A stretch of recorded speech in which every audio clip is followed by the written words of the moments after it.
Selamat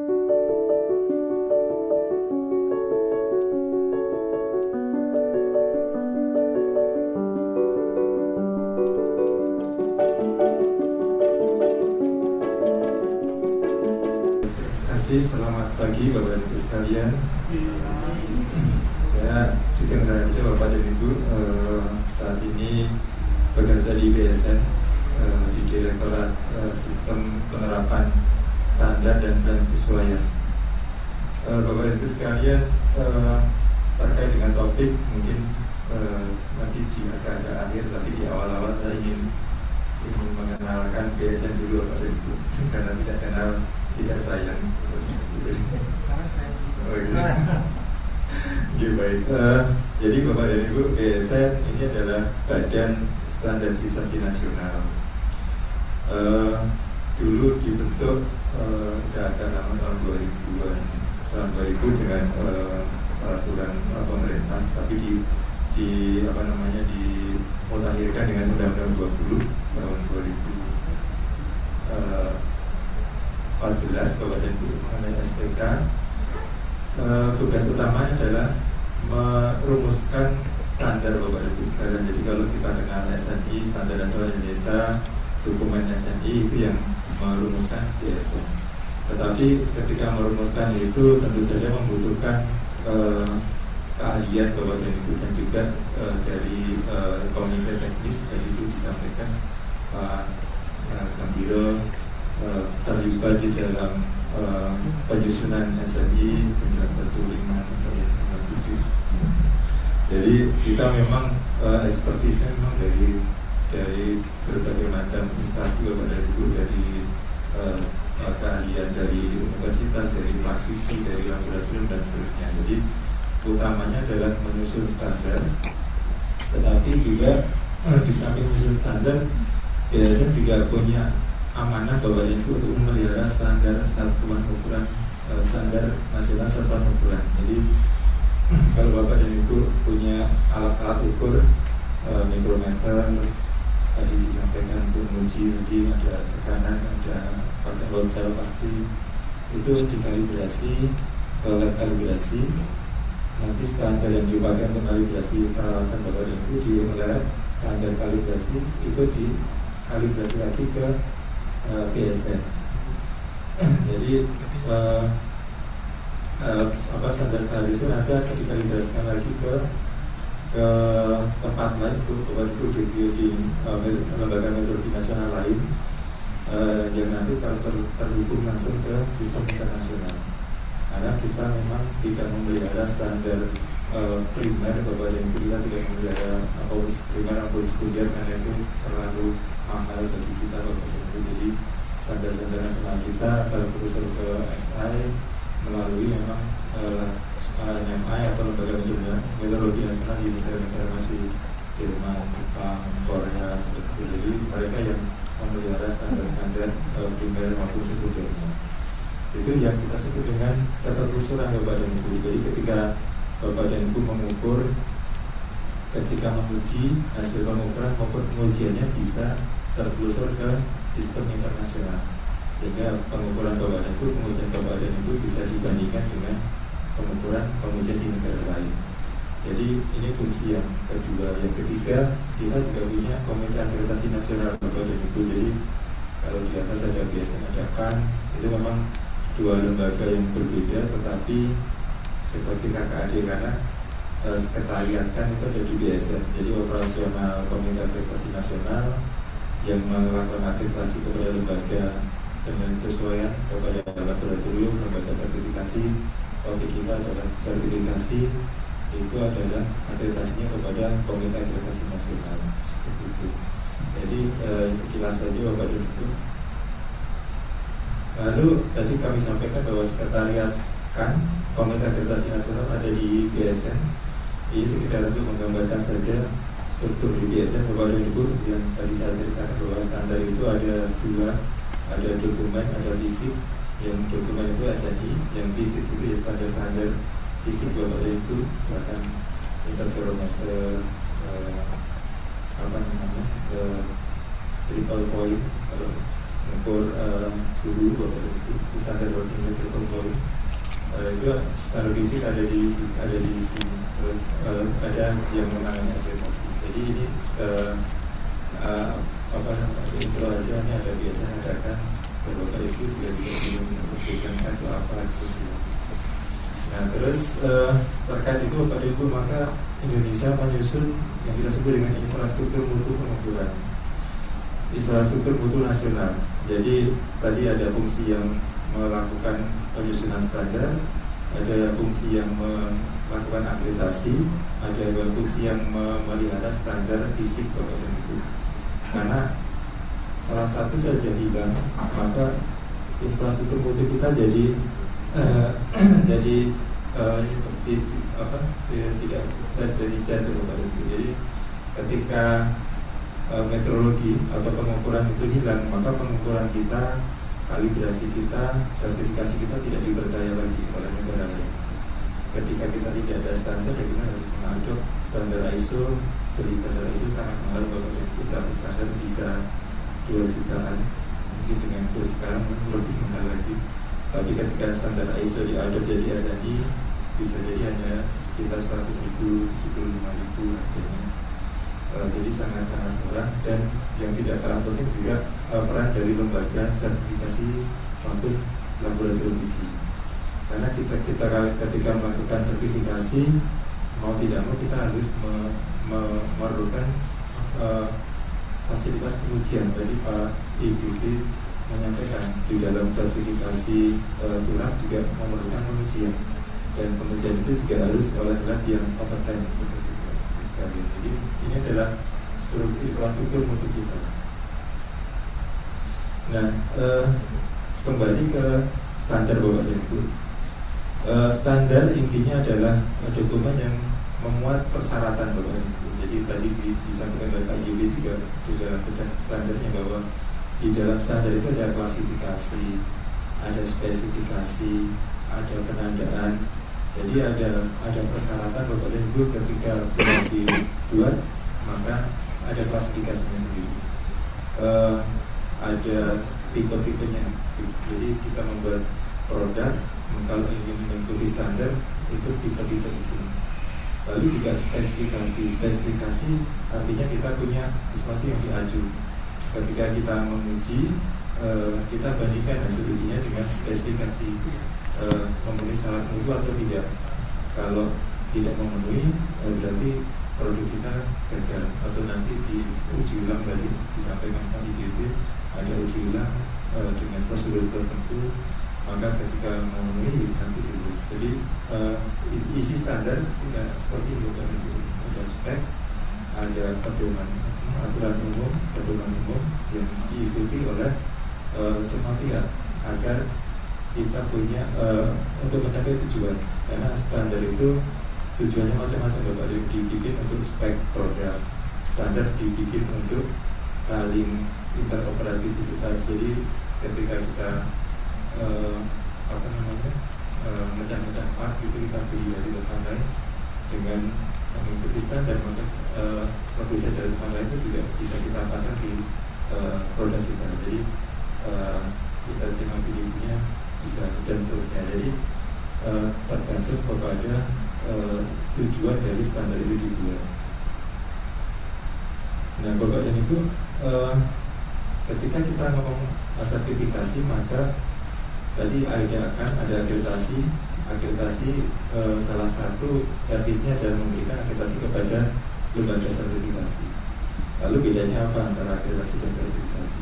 Jadi mudahnya Bapak dan Ibu, akreditasi itu adalah pengakuan kompetensi kepada lembaga yang melakukan kegiatan tenaga kesehatan. Jadi akreditasi itu diberikan kepada laboratorium, kepada lembaga sertifikasi, kepada lembaga inspeksi. Tetapi kalau sertifikasi adalah pembuktian bahwa produk, proses, jasa, person, kompetensi orang itu memenuhi persyaratan. Jadi agak berbeda Bapak Ibu sekalian. Dan standar fungsinya adalah sebagai persyaratan teknisnya. Jadi kalau akreditasi adalah menilai kompetensi lembaga yang melakukan pengujian kompetensi lembaga yang melakukan sertifikasi, yang melakukan inspeksi. Kalau sertifikasi adalah kesesuaian produk, benar nggak terapi yang kita produksi sesuai dengan standar atau tidak, terapi yang kita produksi sesuai dengan pesanan dari buyer kita atau tidak. Itu adalah sertifikasi.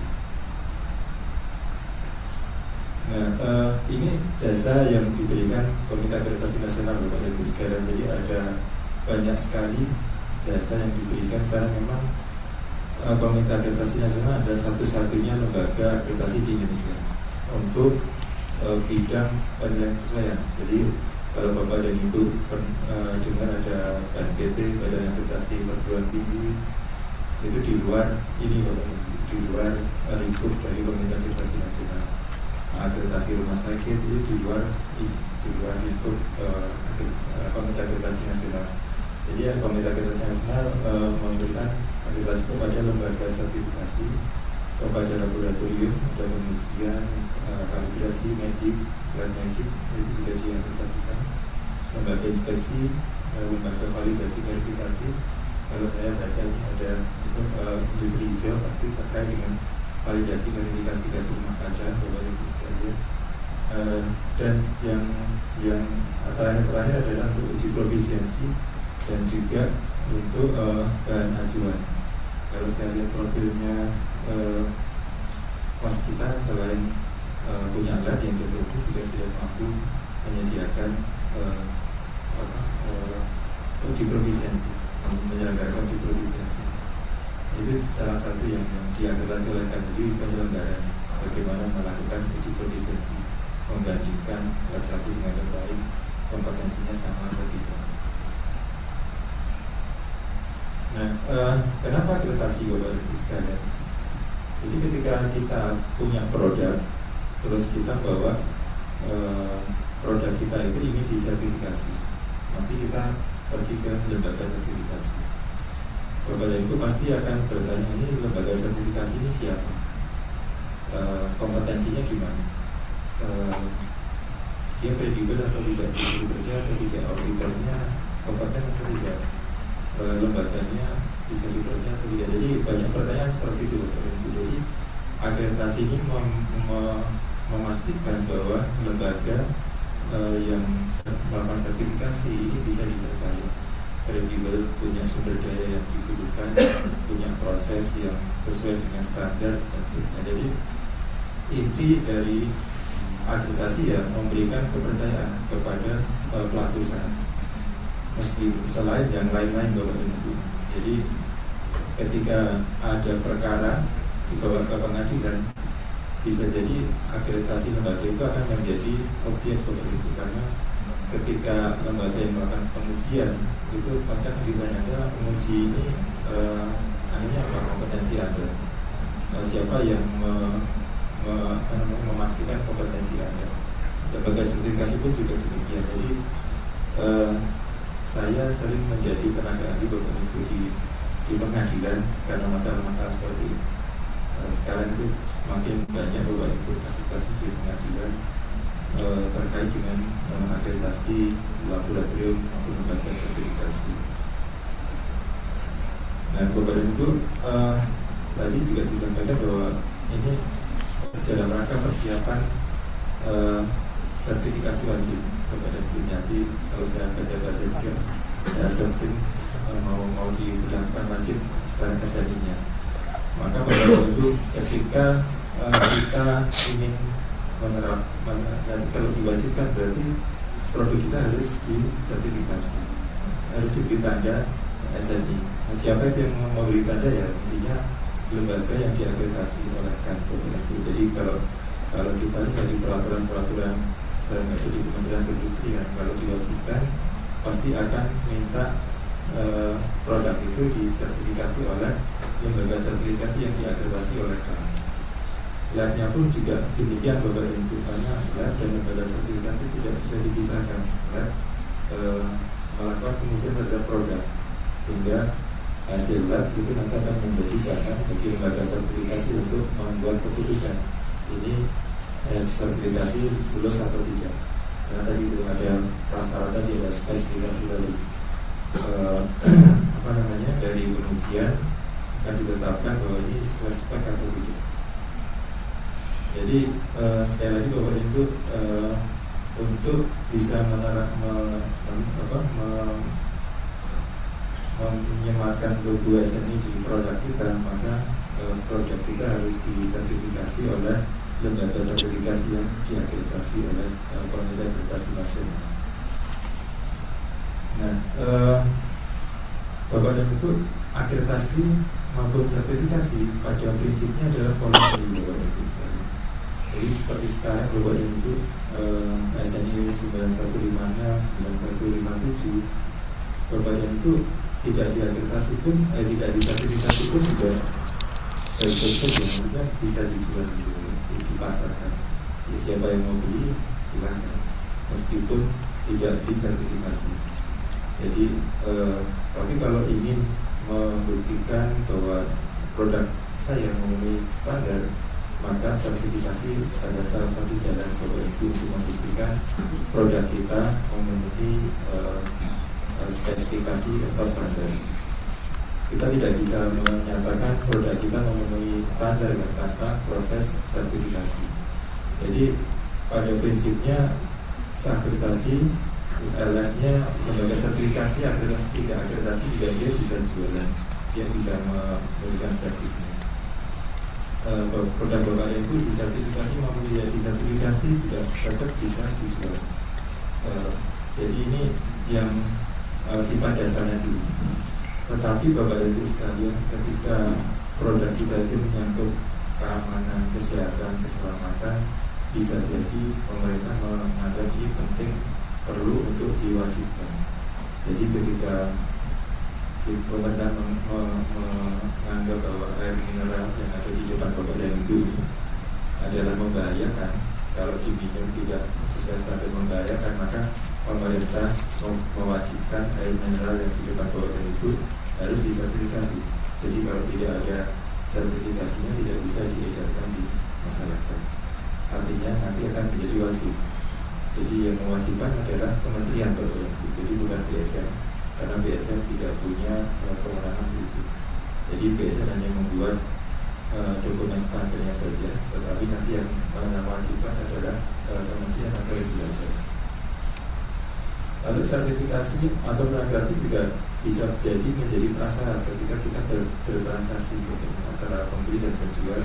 Mungkin klien Bapak dan Ibu mau beli produk Bapak dan Ibu, kalau produk Bapak dan Ibu ada sertifikasinya, meskipun tidak diwajibkan, tetapi dari buyer itu mewajibkan, saya mau beli kalau produk Anda ada sertifikasinya. Jadi ini adalah bisnis to bisnis, tetapi wajib dalam tanda kutip Bapak dan Ibu untuk bayar itu saja, bayar lain tidak memerlukan.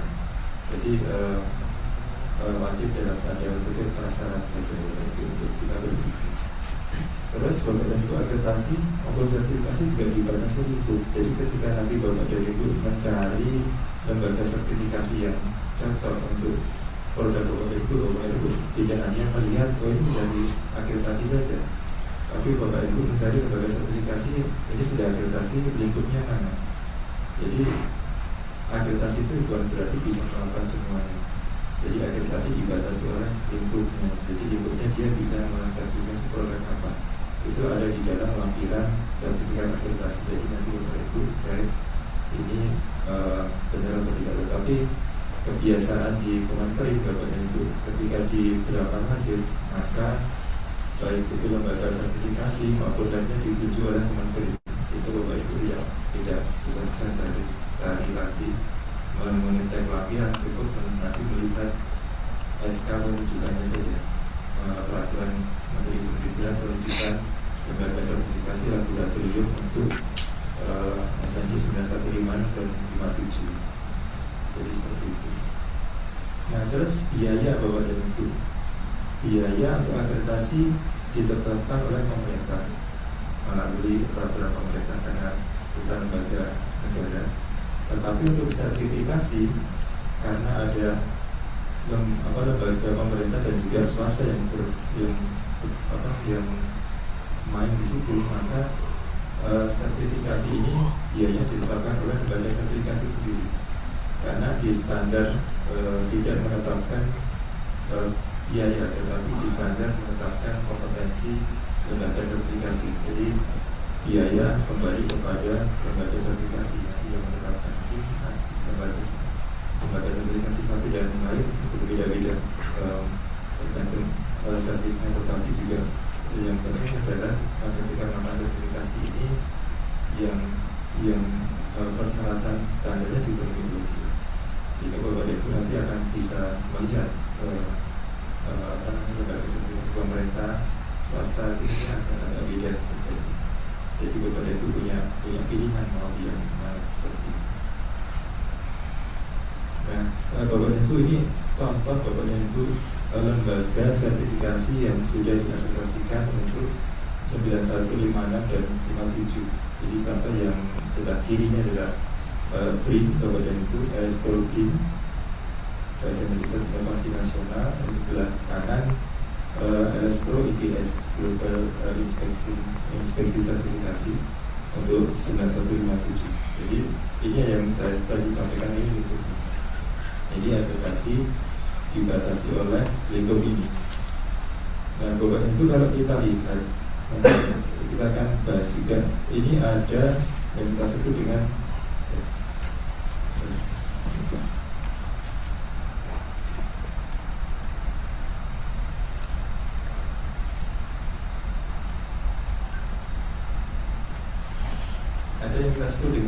skema, Bapak dan Ibu. Jadi lembaga sertifikasi itu diakreditasi terhadap produknya apa, terus standarnya apa, skemanya apa. Jadi skema ini adalah ada tipe 5, ada juga yang peraturan menteri. Kalau ini pasti wajib, ini adalah standar wajib, jadi skemanya pakai peraturan menteri. Kalau yang ini masih voluntary, Bapak dan Ibu, jadi masih pakai tipe yang ada di 17067. Nanti akan saya jelaskan di slide berikutnya apa artinya tipe 5 ini. Karena ini nanti yang akan jadi topik kita untuk tahu dengan sesuai dengan topik. Jadi sekali lagi bahwa lembaga sertifikasi diakreditasi dibatasi lingkup, produk apa yang dia mampu, terus standarnya apa, tipe skemanya apa. Jadi melakukan sertifikasi bagaimana.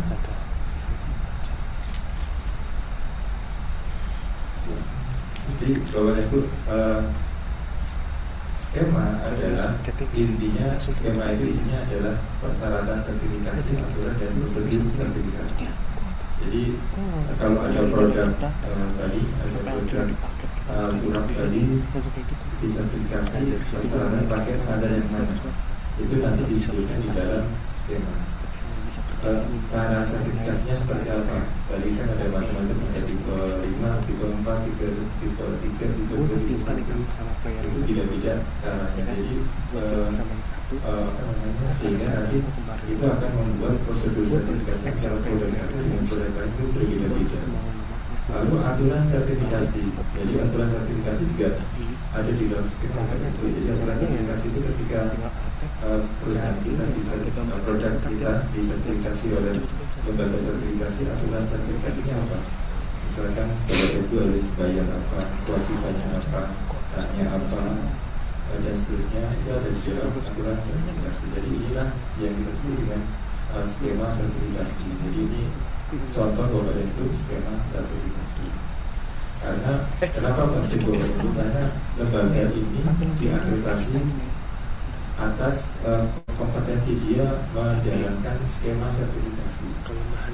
Jadi LSPro, IGS tadi, BRIN itu diakreditasi karena dia mampu menjalankan skema sertifikasi. Di dalam skema itu ada berbagai macam aturan. Nah, ini manfaat sertifikasi saya kira ini ya baru kita skip aja. Dan Bapak dan Ibu, di dalam sertifikasi, maka Bapak dan Ibu ketika melakukan produksi, Bapak dan Ibu pasti di awal-awal membuat desain dulu. Tadi di video juga ada membuat desain, dan pasti akan mengetes desain yang Bapak Ibu bikin, misalkan turap mau bikin turap yang tipe apa gitu ya, pasti Bapak Ibu akan membuat desain dulu. Desain itu Bapak Ibu akan uji dulu. Kalau lulus, pasti Bapak Ibu baru akan memproduksi sesuai dengan desain itu. Itu adalah yang normal Bapak Ibu. Ketika sudah lulus, Bapak Ibu melakukan produksi massal sesuai dengan desain dan terus melakukan R&D gitu. Tapi dari sisi LS10 nanti dia itu akan mengaudit Bapak Ibu. Jadi LS10 itu nanti akan mengaudit hasil dari full test Bapak Ibu ini, dari desain diuji untuk memastikan desainnya memenuhi spek.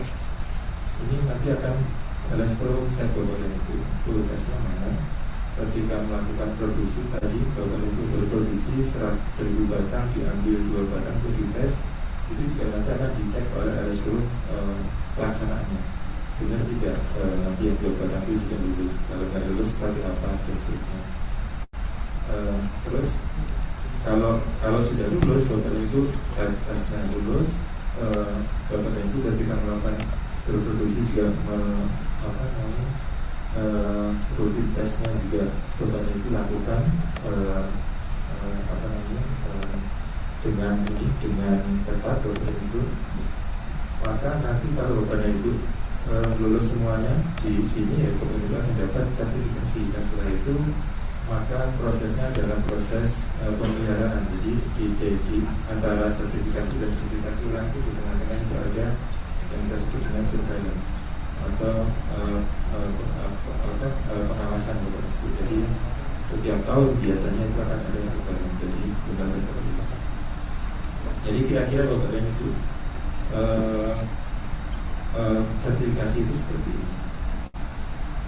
Nah, ini saya buat diagramnya yang secara singkat Bapak Ibu sekalian agar kita bisa mudah memahami. Jadi di dalam sertifikasi itu paling tidak ada 4 tahap Bapak Ibu yang penting. Jadi yang pertama adalah planning, perencanaannya.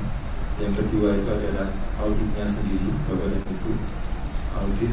Jadi auditnya itu ada 2, audit dokumen dan juga audit lapangannya. Audit lapangan itu nanti kita periksa proses produksinya dan sistem manajemen di perusahaan, dan juga mengambil sampel dan juga pengujiannya. Jadi lembaga sertifikasi juga akan mengambil sampel, menunjuk sampel dan dilakukan pengujian, dikonfirmasi benar nggak pengujian yang dilakukan oleh pelaku usaha, oleh pre-tester. Jadi uji rutinnya dikonfirmasi dengan pengujian oleh LS10. Jadi lalu yang ketiga adalah proses review atau tinjauan Bapak Ibu. Jadi hasil dari audit, hasil dari pengujian, semuanya ini Bapak Ibu yang ada di tengah ini laporannya dibuat dan akan direview Bapak Ibu. Ini sudah lengkap belum? Benar tidak pelaku usaha punya proses produksi yang mumpuni, yang memadai, menerapkan sistem manajemen, hasil pengujiannya lolos atau tidak, nanti akan direview di sini Bapak Ibu. Kalau direview lulus, dia akan membuat rekomendasi dan nanti akan diputuskan sertifikasinya. Jadi paling tidak tahap sertifikasi itu ada 4 itu Bapak. Jadi planning, audit, kajian dan juga keputusan. Nah nanti planning ini macam-macam lagi Bapak Ibu sekalian, karena di dalam planning ini kan tadi di dalam padahal juga terkait dengan permohonan apa saja yang nanti harus disampaikan. Karena untuk planning maka kita harus punya data yang lengkap. Lembaga sertifikasi harus punya data lengkap agar dia bisa membuat rencana audit yang baik. Yang di bawahnya adalah proses ketika sudah disertifikasi. Jadi nanti ada surveillance dan ada sertifikasi ulang. Surveillance prosesnya hampir sama Bapak Ibu, biasanya tipe 5 prosesnya sama. Jadi ada audit proses produksi, ada audit manajemen, di audit lagi, lalu juga diambil sampel lagi Bapak Ibu untuk cek.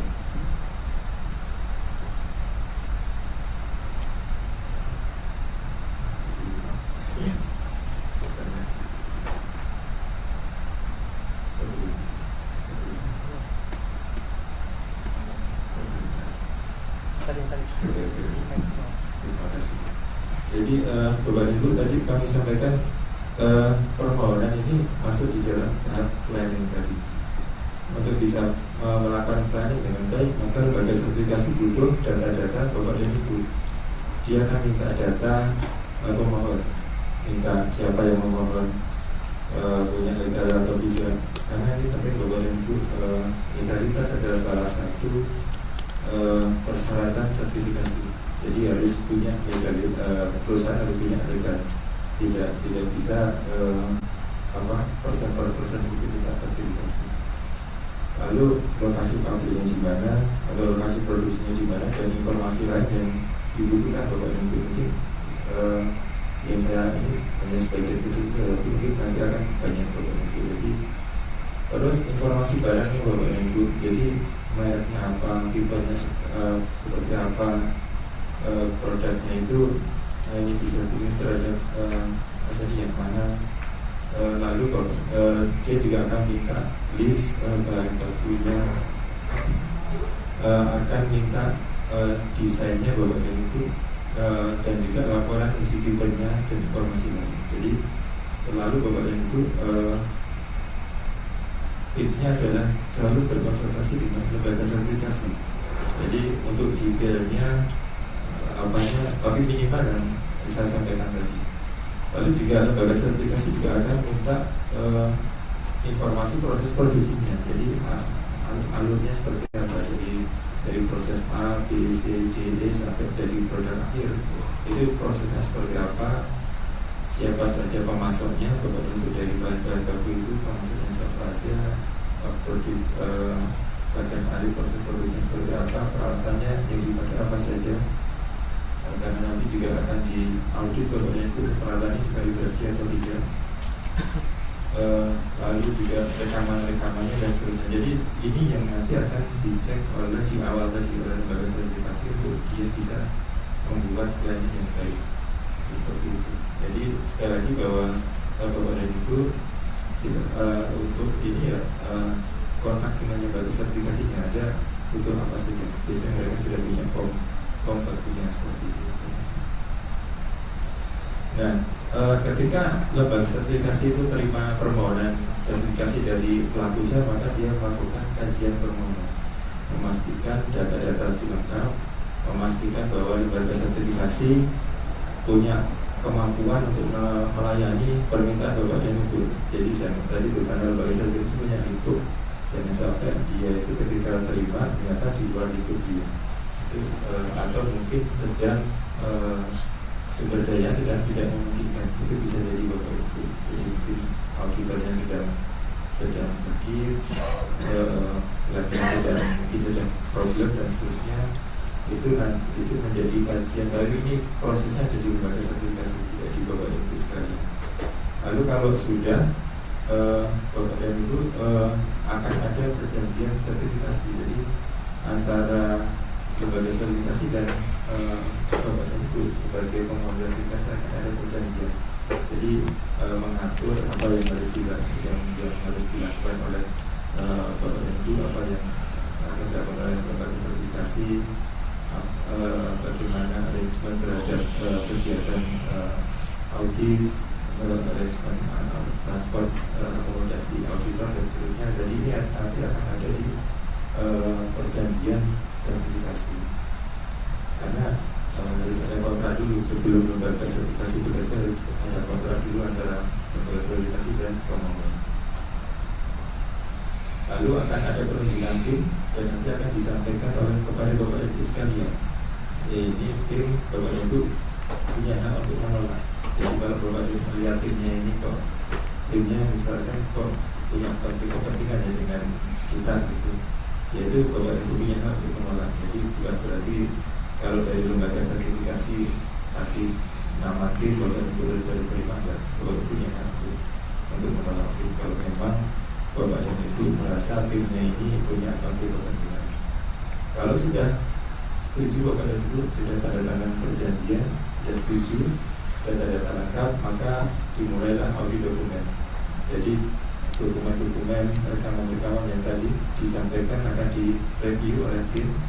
Kalau ada yang kurang nanti akan dimintakan. Jadi ini ada proses Bapak Ibu, mungkin proses bolak-balik, tapi biasanya cepat ini Bapak Ibu, mungkin sebulan sudah selesai. Kalau sudah selesai, maka akan ada audit lapangan.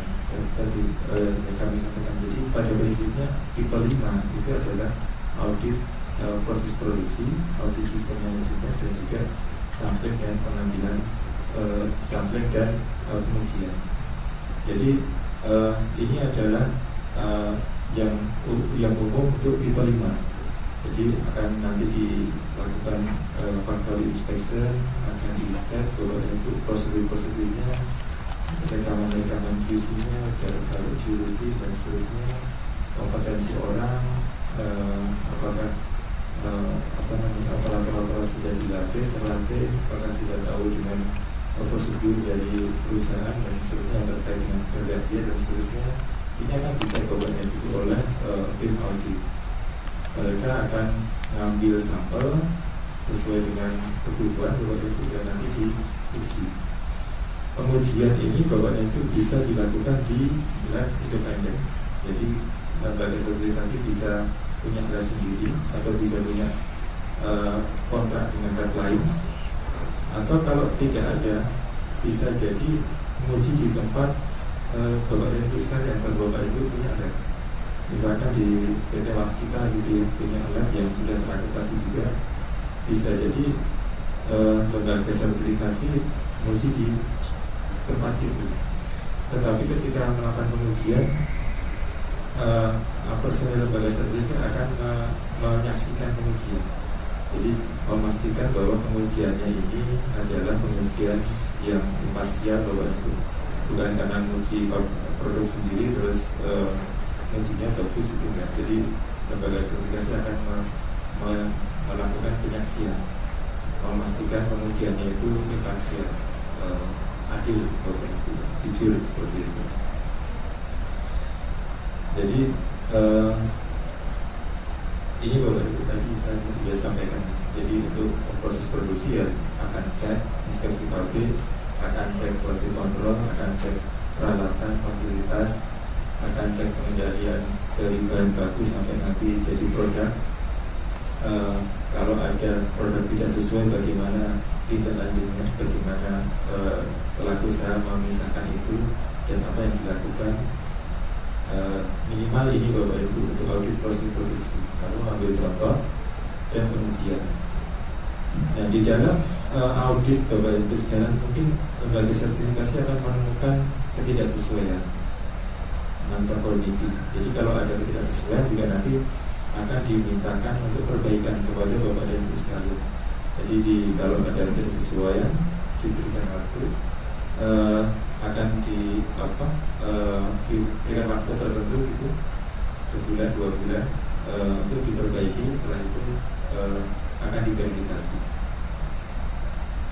Terus ini yang tadi saya sampaikan, tinjauan dan keputusan Bapak dan Ibu. Jadi semua hasil audit pengujian nanti akan ditinjau oleh person yang tidak melakukan audit Bapak dan Ibu. Jadi lembaga sertifikasi ketika melakukan tinjauan dan keputusan juga harus memelihara imparsialitasnya. Jadi yang melakukan audit tidak boleh meninjau dan mengambil keputusan. Jadi harus orang lain Bapak dan Ibu di lembaga sertifikasi. Ini kewajiban pasca sertifikasi Bapak dan Ibu. Tadi kami sampaikan ada surveillance atau pengawasan dan juga sertifikasi ulang. Jadi tergantung nanti Bapak dan Ibu masa sertifikasinya 3 tahun atau 4 tahun. Biasanya surveillance setiap tahun. Nah, nanti setelah 3 tahun ya Bapak dan Ibu harus memperpanjang sertifikasi. Saya kira ini Bapak dan Ibu yang kami sampaikan. Terima kasih atas perhatiannya. Baik, terima kasih Pak Sugeng.